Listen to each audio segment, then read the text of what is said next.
할렐루야. 우리 주께서 이 시간 우리 모두에게 이 말씀을 통해 은혜 주시기를 소원합니다. 오늘 함께 나누고자 하는 말씀의 제목은 두 눈입니다. 본문은 왕하 6장 8절에서 19절입니다. 오늘 이 시간 여러분 주보를 통해 가지고 설교 제목을 보신다면은 조금 이상하게 생각하는 분이 계실 것입니다. 아니, 대부분 사람들은 두 눈을 가지고 있는데 무슨 설교 제목이 두 눈일까라는 생각을 하실 것입니다.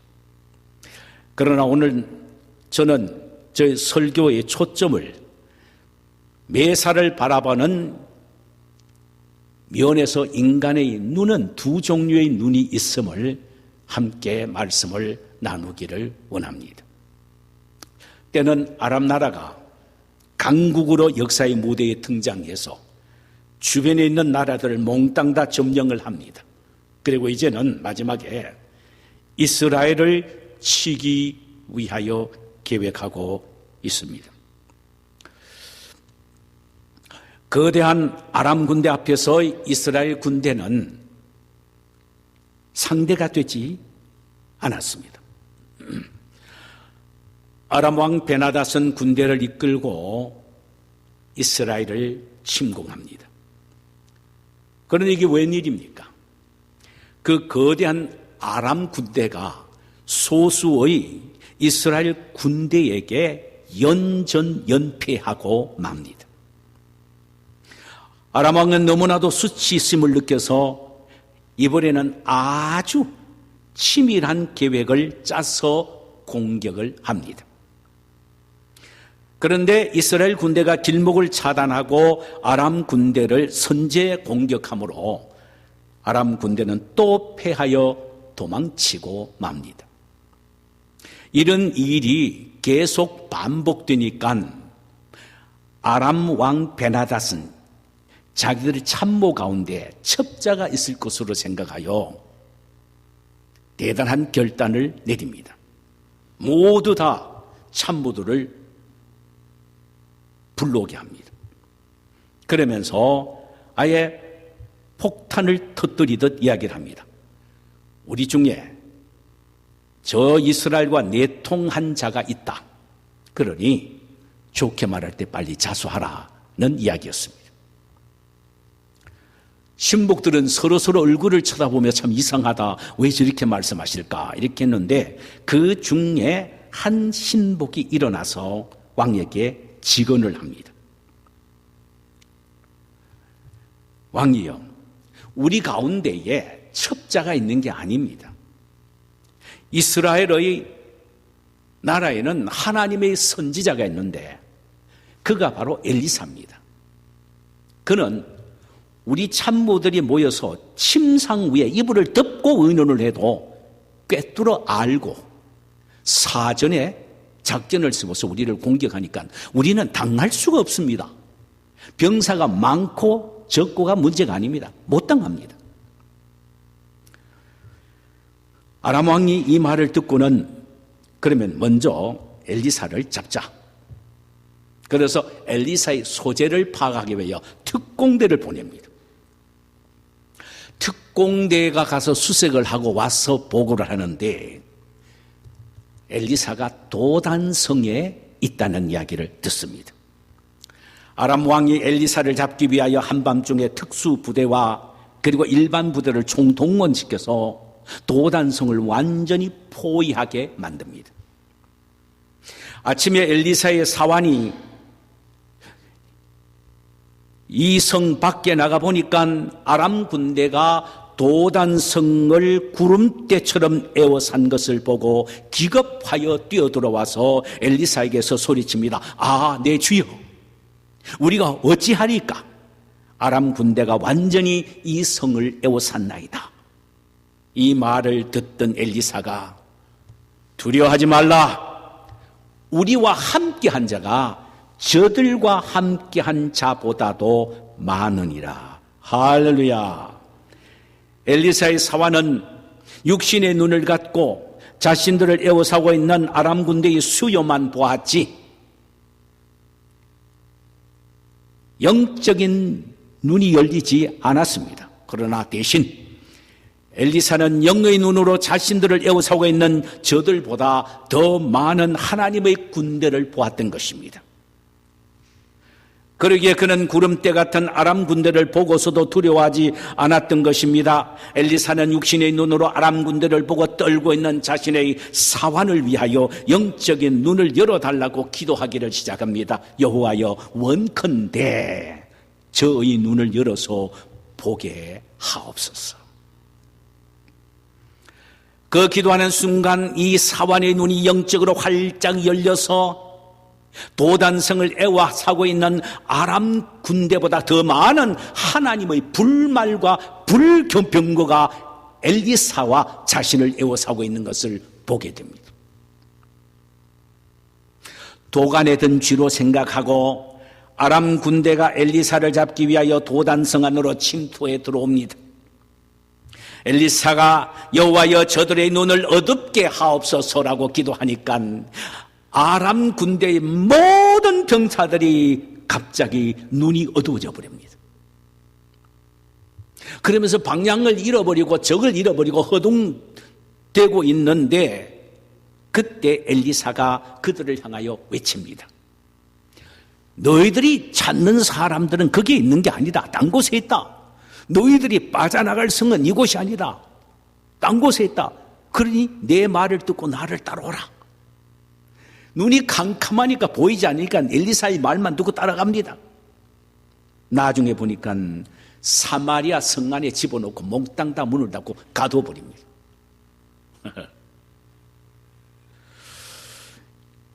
그들 몽땅 군인들 다 인질로 잡아버리는 것이죠. 이것이 오늘 본문의 내용입니다. 우리가 알아야 될 것은 영안이 열리지 않고 육신의 눈만 가지고 있는 사람들은 모든 상황과 사태를 육적인 눈으로 바라보고 인간적으로만 생각하기 시작합니다. 이는 육적이고 세상적인 것에만 시선을 집중하고 있기에 영적이고 신비로운 것은 전혀 보지 못한다는 말씀입니다. 소련의 우주병사 티토프, 그가 우주비행을 마치고 지구에 돌아와서 한 첫 번째 말이 뭔지 압니까?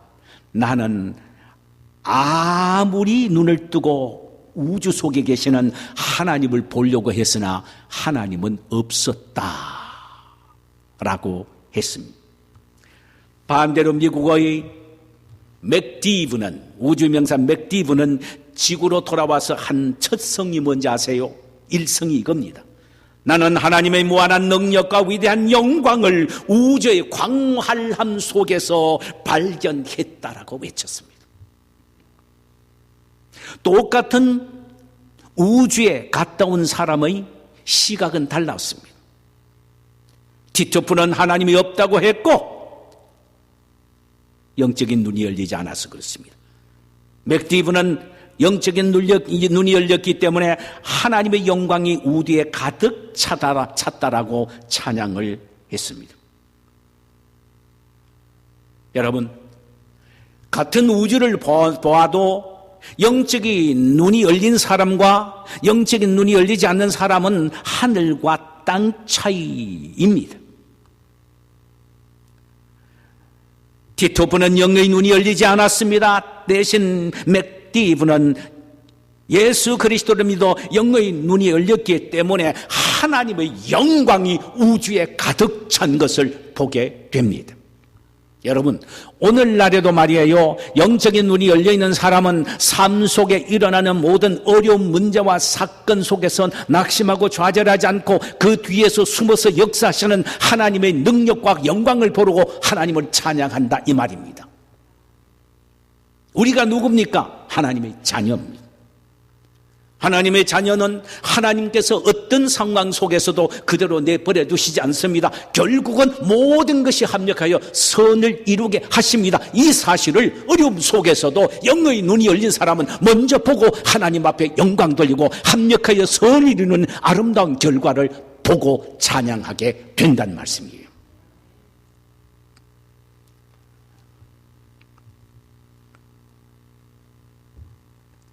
윌리엄 발렛이라는 사람은 그의 저서 Unreasonable Man, 분별 없는 사람, 무모한 사람이라는 책에서 인간은 세 가지 눈을 가지고 있다라고 했습니다. 첫째 눈은 역사를 바라보는 수평적 눈을 가지고 있다는 것입니다. 이 눈은 자신이 가지고 있는 경험과 다른 사람들이 경험한 것을 책으로나 이야기를 통하여 듣고 종합해서 과거의 역사를 보면서 미래가 어떻게 될 것이다라고 예측하는 그런 수평적인 눈이 있다라고 말합니다. 그렇습니다. 이것은 누구든지 다 있습니다. 여러분 인생 오랜 경험이 있잖아요. 그 경험을 가지고 지금 이렇게 힘들고 어려워도 앞으로는 이렇게 될 거야. 걱정하지 마. 이렇게 자식들에게 위로도 하고 주위에 있는 사람들에게 권면도 하고 위로도 합니다. 이것이 뭐냐? 수평적인 눈입니다. 두 번째로는 내 자신의 내면 세계를 들여다보는 내향적인 눈입니다. 이 눈은 자기 자신을 들여다보는 눈을 의미합니다. 자신이 어떤 존재인지, 자신의 부족함이 무엇인지를 볼 줄 아는 눈을 의미합니다. 이는 자기 분수를 알고 주제를 파악할 줄 아는 눈을 의미합니다. 이런 눈을 가진 사람은 자기 발전과 성장에 남다른 변화가 있습니다. 그 대표적인 사람이 모세입니다. 하나님은 모세에게 이스라엘 백성들을 이끌고 가나안으로 들어가라고 명령했습니다. 그때 모세의 반응이 뭐였습니까? 자기 자신을 들여다보니까 택도 없어, 어림도 없어, 말도 잘 못해, 여러 가지 감각도 이제 없어. 옛날에는 바로의 왕궁에 있었으나 이제는 40년이 지나기 때문에 그저 양떼들과 함께 엉켜서 살아왔기에 지극히 촌부가 되고 말았어요. 머리가 돌아가지 않아. 그래서 뭐라고 말합니까? 하나님, 내가 누구간데 바로에게 가서 이스라엘 자손을 애굽에서 인도하여 내리까? 내가 누구한데? 자신은 그런 위인이 못되니 보낼 수 있는 사람을 보내어달라고 간구합니다. 이것이 바로 자기 자신이 어떤 존재를 들여다 볼 줄 아는 내면적인 세계를 볼 수 있는 내향적 눈입니다. 이런 눈을 가지고 있는 사람은 자신의 약점과 부족한 점을 늘 교정해 나가는 것입니다. 그리고 좋은 면을 개발해 나가는 사람이기 때문에 무한한 가능성을 가지고 있는 사람이에요.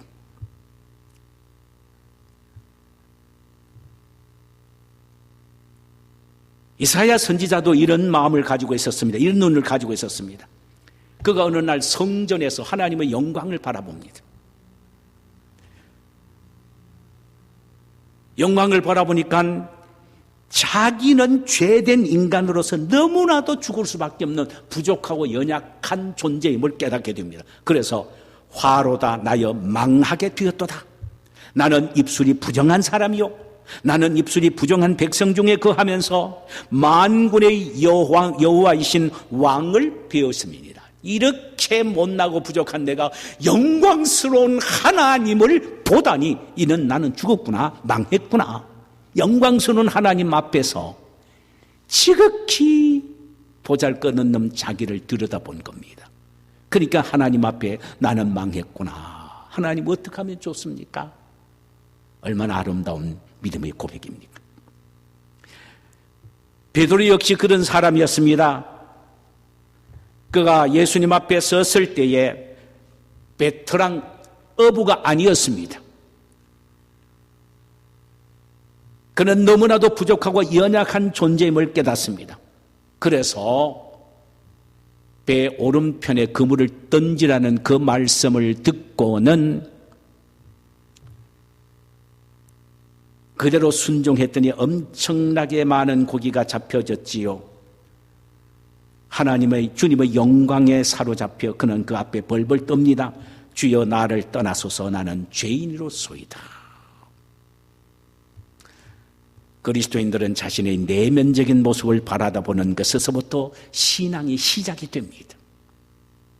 그래서 이런 사람은 늘 자신의 부족함을 느끼고 그저 회개하는 사람입니다. 작은 일부터 시작해서 그저 하나님 앞에 주님 나는 죄인입니다. 나는 이런 사람입니다. 자기 자신에게는 의의가 하나도 없어 늘 들여다보는 것은 꿈틀거리는 죄의 투성입니다. 이걸 바라보면서 가슴을 치며 애통해하는 것, 이것이 바로 내면적인 눈을 가진 사람의 모습입니다. 세 번째로는 하나님을 바라보는 수직적인 눈이 있다는 것입니다. 이 눈은 새로운 세계를 볼 줄 아는 눈을 의미하며 하나님의 뜻과 계획을 볼 줄 아는 눈을 의미합니다. 이 눈을 영안이라고 말하지요. 이 영안이 열린 사람은 다른 사람이 보지 못한 하나님의 세계를 볼 수 있으며 다른 사람이 알지 못하는 하나님의 뜻과 계획을 알고 있습니다. 영안이 열린 사람은 절망 속에서도 소망의 빛을 바라보며 두려움의 공포 속에서도 평화의 노래를 부를 줄 압니다. 오늘 본문에서 도단성을 에워싸고 있는 구름대 같은 아람 군대를 본 사환이 왜 공포에 질려서 소리쳤습니까? 영안이 어두워서 엘리사를 에워싸고 있는 하나님이 보내신 불말과 불병거를 보지 못했기 때문입니다. 사랑하는 여러분, 우리에게 일어나는 사건은 문제가 아닙니다. 이 사건 넘어 나를 위하여 일하시는 하나님의 손길을 바라볼 수 있는 영안이 우리에게는 필요합니다. 하나님은 우리 아버지십니다. 우리의 삶 속에 어떤 일이 일어난다 할지라도 하나님은 우리를 결코 그것 때문에 망하게 만들고 죽게 만드시지 않습니다. 그것을 통하여 영적으로 훈련시키고 그것을 통하여 당신의 자녀인 우리에게 더 큰 유익을 주시기 위하여 믿음의 그릇을 넓히는 일을 하고 계신다는 것을 영적인 눈이 떠져 있는 사람은 바라볼 수가 있다 이 말입니다. 하나님은 나의 작은 그릇에 도저히 큰 축복을 담을 수가 없으시기에 이 어려운 고난과 시를 통하여 나의 작은 그릇을 넓히는 작업을 해서 더 큰 축복을 부어주시기 위해서 나에게 지금 그런 넓히는 작업이 바로 주어지시는 고난이요 시련이요 고통이라는 사실을 볼 수 있는 것입니다. 이게 바로 영안이 열린 사람의 시각입니다. 우리가 살고 있는 이 시대는 변화무쌍한 시대입니다. 때로는 사단의 세력이 우리를 에워쌀 때가 있기에 육신으로 보면 답답하고 불안해지기도 합니다. 그러나 영의 눈이 뜨여지면 우리를 지키는 미가엘 천사를 보게 되고 하나님이 우리를 위하여 불말과 불병거를 보내시사 악한 사탄의 세력을 우리에게 근접하지 못하도록 막아주시는 그런 영적인 확신을 갖게 됩니다. 영적 눈을 가지고 있는 사람은 이렇다 이 말입니다. 시편 기자 다윗은 자신의 고통과 시련의 현장에서 자신을 보호하는 천사를 보았기에 시편 91편 11절에서 이렇게 고백합니다. 그가 너를 위하여 그의 천사를 명령하사 내 모든 길에서 너를 지키게 하심이니라. 할렐루야. 그가 너를 위하여 그의 천사를 보내시사 그가 너를 위하여 그의 천사들을 보내사 내 모든 길에서 너를 지키게 하심이니라. 영안이 열린 사람은 이런 확신의 노래를 부를 수가 있다라는 말입니다. 어느 때는 각종 죄의 세력이 노도의 물결처럼 우리를 엄습해 올 때도 있습니다. 그것들을 육신의 눈으로 볼 때는 나는 이제 끝났구나 죽었구나 망했구나 하며 절망의 마음을 가질 수밖에 없습니다. 그러나 영의 눈을 가지고 있는 사람은요 하나님이 보신 성령의 능력과 힘으로 성령이 우리 안에서 우리를 지켜 보호해 주심으로 그 어떤 악의 세력과 사탄의 세력과 죄의 세력이라도 우리를 해치지 못하도록 그 성령이 우리를 지켜주시고 보호하여 주신다는 것입니다. 이 사실을 로마서 8장 2절에서 사도 바울은 이렇게 노래합니다. 이는 그리스도 예수 안에 있는 생명의 성령의 법이 죄와 사망의 법에서 너를 해방하였음이니라. 할렐루야. 하나님의 성령이 우리를 죄와 사망의 권세에서 해방시켜 주셨다 이 말입니다. 이미 승리를 말씀하시는 겁니다. 영안이 열린 사람은 이걸 본다 이 말이죠. 악과 죄악의 세력에 아무리 우리에게 노도의 물결처럼 밀려와도 우리는 이긴다, 아니 이겼다라는 영적인 믿음을 갖게 된다, 눈을 갖게 된다 이 말이죠.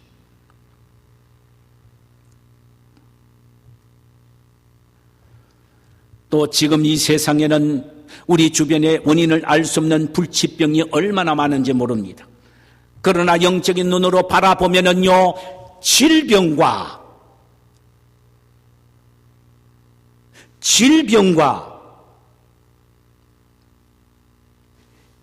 나 사이에 뭐가 있느냐? 십자가가 있는 것을 바라봅니다. 질병과 나 사이에 주님의 십자가가 있는 것을 바라봅니다. 이 십자가가 어떤 것입니까? 십자가는 나의 모든 질병을 예수님이 지시고 채찍에 맞아 죽으신 현장입니다. 영적인 눈을 가지고 있는 사람은 이런 눈을 보게 된다, 이런 사실을 확신하게 된다란 말이죠. 그 병을 예수님이 십자가로 이미 지셔가지고 해결해 주셨기에, 가져가셨기에 나의 질병은 아무것도 아니고 나는 이제 건강한 사람이 되었다라는 믿음의 확신을 갖게 되는데, 영적인 눈을 가지고 있는 사람은 이런 사실을 깨닫게 된다 이 말입니다. 왜냐하면 자신과 질병 사이에 예수의 십자가가 놓여져 있기 때문입니다. 그러므로 우리는 명심해야 합니다. 우리가 이 세상을 살아갈 때 문제가 우리 앞을 가로막고 죄악에 우리를 엄습해오고 흉악한 질병들이 우리 주위에서 우리를 놀라게 해도 영안이 열려서 엘리사처럼 우리는 모두는 외칠 수 있어야 합니다. 따라하십시다. 우리와 함께한 자가 저와 함께한 자보다 많도다. 아멘. 아멘. 우리와 함께한 자가 저와 함께한 자보다 많도다. 여러분, 영안이 열리면 이런 고백을 할 수가 있게 된다 이 말입니다. 그렇다면 우리 삶에 두려움이 뭐가 있겠습니까? 우리에게는 승리밖에 없습니다.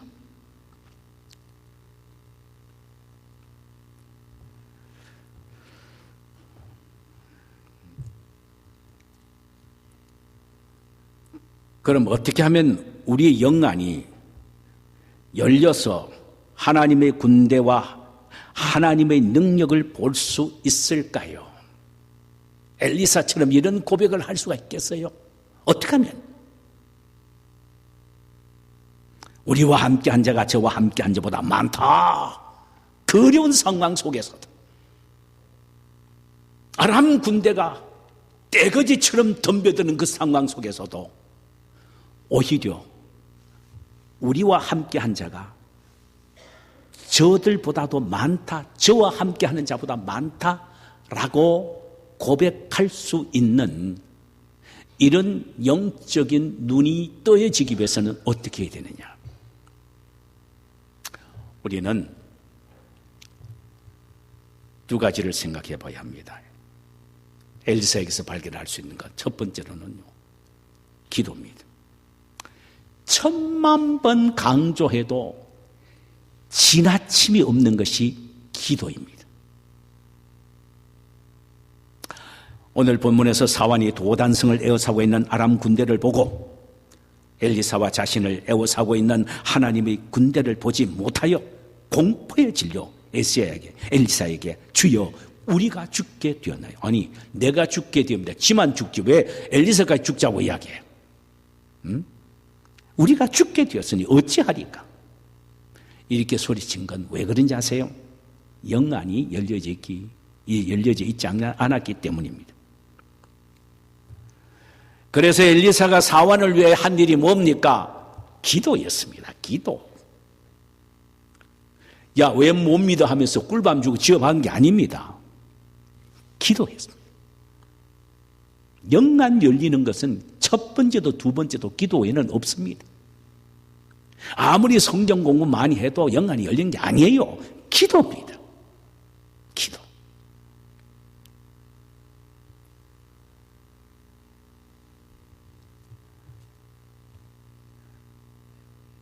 엘리사가 사환을 위하여 기도합니다. 여호와여, 원컨대 저의 눈을, 사환의 눈을 열어서 보게 하옵소서. 눈을 열어서 하나님의 군대와 불말과 불병거를 보게 하옵소서.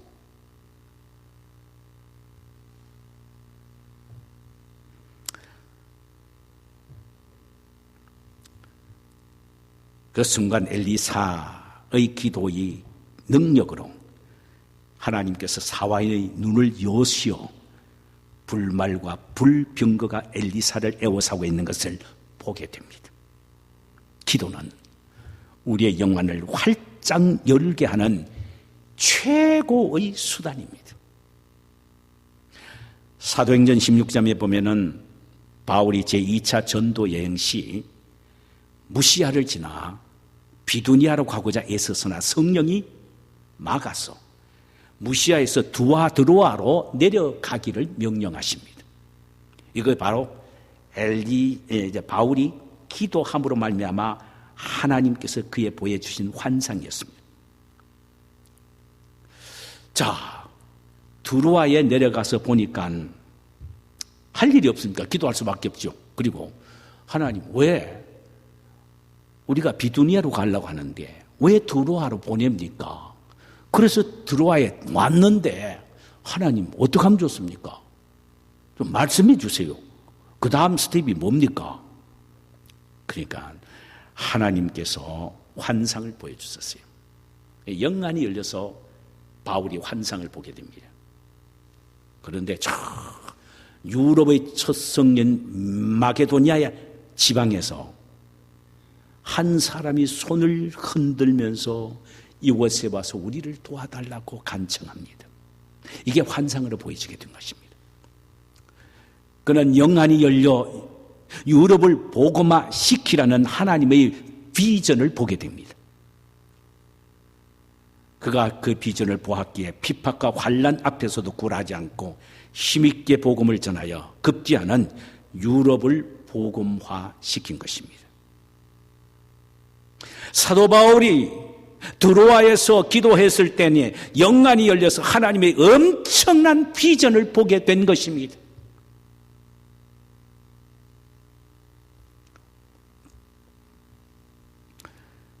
영국의 황제 헨리 8세가 왕후 캐더린과 이혼을 하기를 원했습니다. 그 당시는 다 로마 캐톨릭이 지배했던 시대였거든요. 근데 로마 캐톨릭에서 너 이혼 못한다고. 그 당시에는요, 교회의 권위가 국가보다 높았습니다. 그래서 국가의 왕을 세울 때도 로마 교황이 안수를 했습니다. 그리고 로마 교황의 지시를 따라서 정치도 했습니다. 그 정도 교황청의 힘이 강했습니다. 이런 요즘 말하면 교회가 강했다 이 말입니다. 그런데 이 헨리 8세가 꾀를 냅니다. 그 꾀를 내는 것이 종교 개혁을 일으킵니다. 로마 캐톨릭은 안 되겠다. 그래서 종교 개혁을 일으켜서 나름대로 성공회라는 교단을 만들어 버립니다. 앵글리칸 처치라고. 성공회가 원래 영국의 국교입니다. 그 만들어 가지고는 뭐냐? 거기에서 만들고 난 후에는 로마 캐톨릭과는 결별해 버립니다. 결별을 하고 캔터베리 대주교를 성공회의 최초의 책임자로 세웁니다. 그리고는 자기의 부인인 캐더린 왕후가 이혼을 해버립니다. 강제 이혼을 당한 캐더린 왕궁에서 쫓겨난 후에 비참한 인생을 마치죠. 그 왕후에게는 메리라는 딸이 있었어요. 메리는 어머니의 취욕과 불행을 보고 한이 맺힌 여인이었습니다. 헨리 8세가 죽고 아들 에드워드가 왕이 됩니다. 그러나 6년 만에 에드워드가 죽습니다. 그 뒤를 이어 메리가 왕위에 오르게 됩니다. 그녀는 왕위에 오르자마자 종교 계획자들을 잡아 무참히 죽입니다. 모두 다 처형해버립니다. 그래서 그녀의 이름을 피의 여왕이라고 불려졌습니다. 그녀는 어느 누구도 무서워하지 않았습니다. 그런데 그 당시에 딱 한 사람만 무서워했습니다. 벌벌벌벌 떨었습니다. 그 사람 이름만 들어도. 그게 누구냐면 스코틀랜드의 존 낙스라는 위대한 종교개혁자였습니다.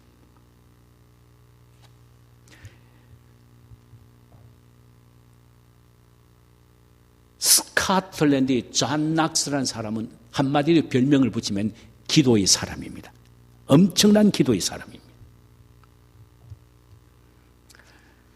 그녀는 기도하는 존 낙스 한 사람이 일개 사단보다 무섭다고 소리치면서 누구든지 존 낙스의 기도를 막기만 하면 내가 스코틀랜드 땅을 주겠다고 약속을 할 정도였습니다.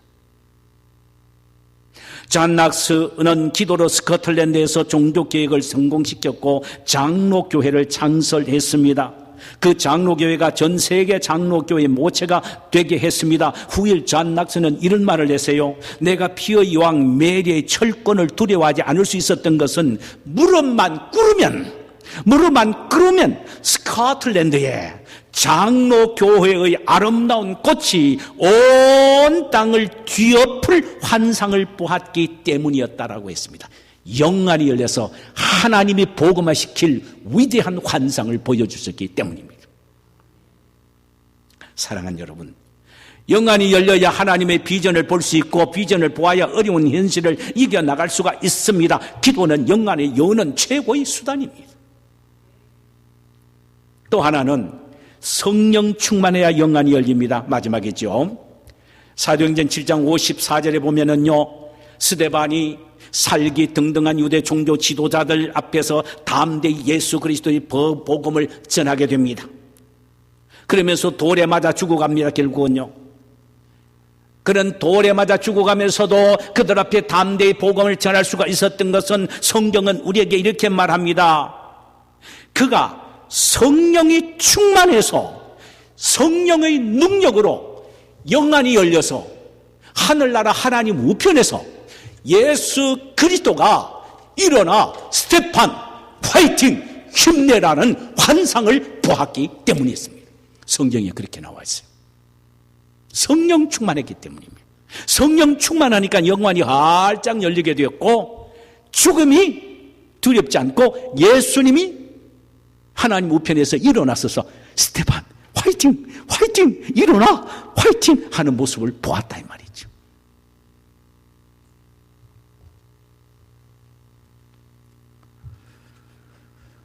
에스겔서 37장에 보면은 에스겔이 바벨론 포로 후 좌절과 절망 속에 사로잡힌 채 그발 강가에 있었을 때에 하나님의 성령이 그를 이끌고 한 골짜기로 데려갔었습니다. 그곳에 보니 온 산천이 앙상한 사람들이 뼈만 가득했습니다.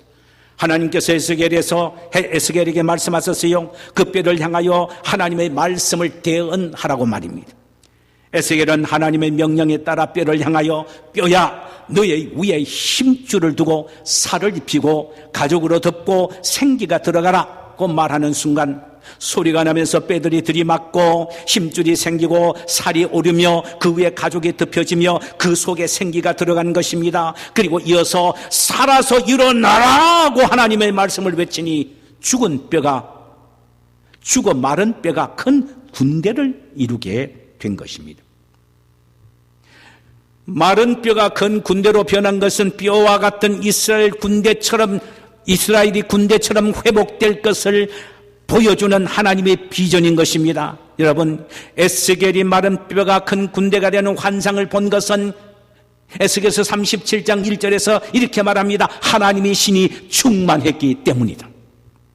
성령이 충만이기 때문입니다. 에스겔이 성령이 충만했기 때문에 영안이 열려 앙상한 마른 뼈와 같은 이스라엘이 큰 군대로 회복되는 하나님의 능력과 영광을 볼 수가 있었던 것입니다. 성령은 하나님의 영입니다. 하나님의 영은 하나님의 모든 것을 통달하십니다. 성령 충만한 그리스도인들이 반드시 받아야 할 하나님의 명령이며 틀림없이 주시겠다는 하나님의 약속이기도 합니다. 그러므로 우리는 성령 충만을 사모해야 하고 성령 충만을 위하여 기도해야 합니다. 성령 충만은 만사입니다. 성령은 우리의 영안을 열어 하나님의 위대한 비전을 볼 수 있게 하기 때문입니다. 우리의 신앙과 삶은 결코 중단할 수 없는 긴 여정입니다. 그런데 이 여정 속에는 장애가 있을 수 있습니다. 그러나 육신의 눈을 가진다면 그 장애 앞에서 심히 두렵고 떨릴 수밖에 없으나 그럴 때일수록 영적인 눈만 열린다면 그 어떤 악의 세력에서도 하나님은 우리를 보호하시고 하나님의 군대를 우리는 보고 결국은 믿음으로 승리하여 대성가를 부를 수가 있게 될 것입니다. 할렐루야. 우리 명심해야 될 것은 어떤 상황 속에서도 우리와 함께 하시는 하나님의 군대가 저들보다 강하다는 사실입니다. 우리와 함께한 하나님의 군대가 저들보다 강하다, 그리고 많다라는 이 사실을 영안이 열려서 늘 고백하며 확신하는 신비로운 은혜를 경험하게 되시기를 주님의 이름으로 축원합니다.